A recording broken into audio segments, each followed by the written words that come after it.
Okay. First, I'm going to check my doctor's orders to make sure I know what I'm doing before I'm going in the patient's room. And then I'm going to perform hand hygiene, put on the right PPE, knocking, and then I'm going to introduce myself to my patient. So hi, my name is Ryan. I'm going to be your nurse today. I'm just going to verify their name and date of birth. Can you verify your name and date of birth for me? Thank you. I'm just going to check over here to make sure they have their appropriate emergency supplies. So they have their sterile saline here, their 2 hemostats, and they also have their gauze. So I'm going to come back over to my patient. I'm going to raise their head of the bed a little bit, no more than 30 degrees.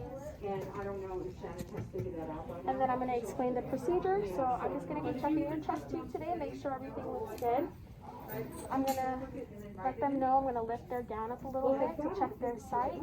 I'm going to feel for it, ask them if they're in any pain, look for drainage and any crepitus.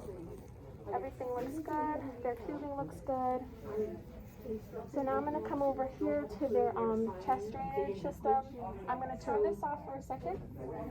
And I'm going to come down here to check if they make sure they have the right amount of fluids in here. I'm also going to now come back up here to turn it on.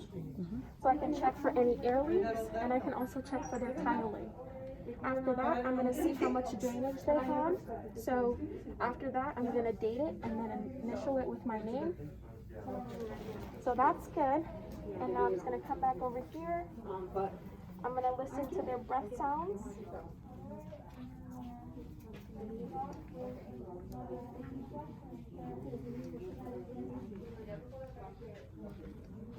Just keep going.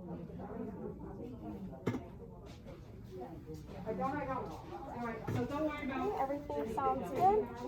I'm going to ask them if they've been having any shortness of breath. Okay. And then I'm going to give them their call light. And then I'm going to perform my hand hygiene and document.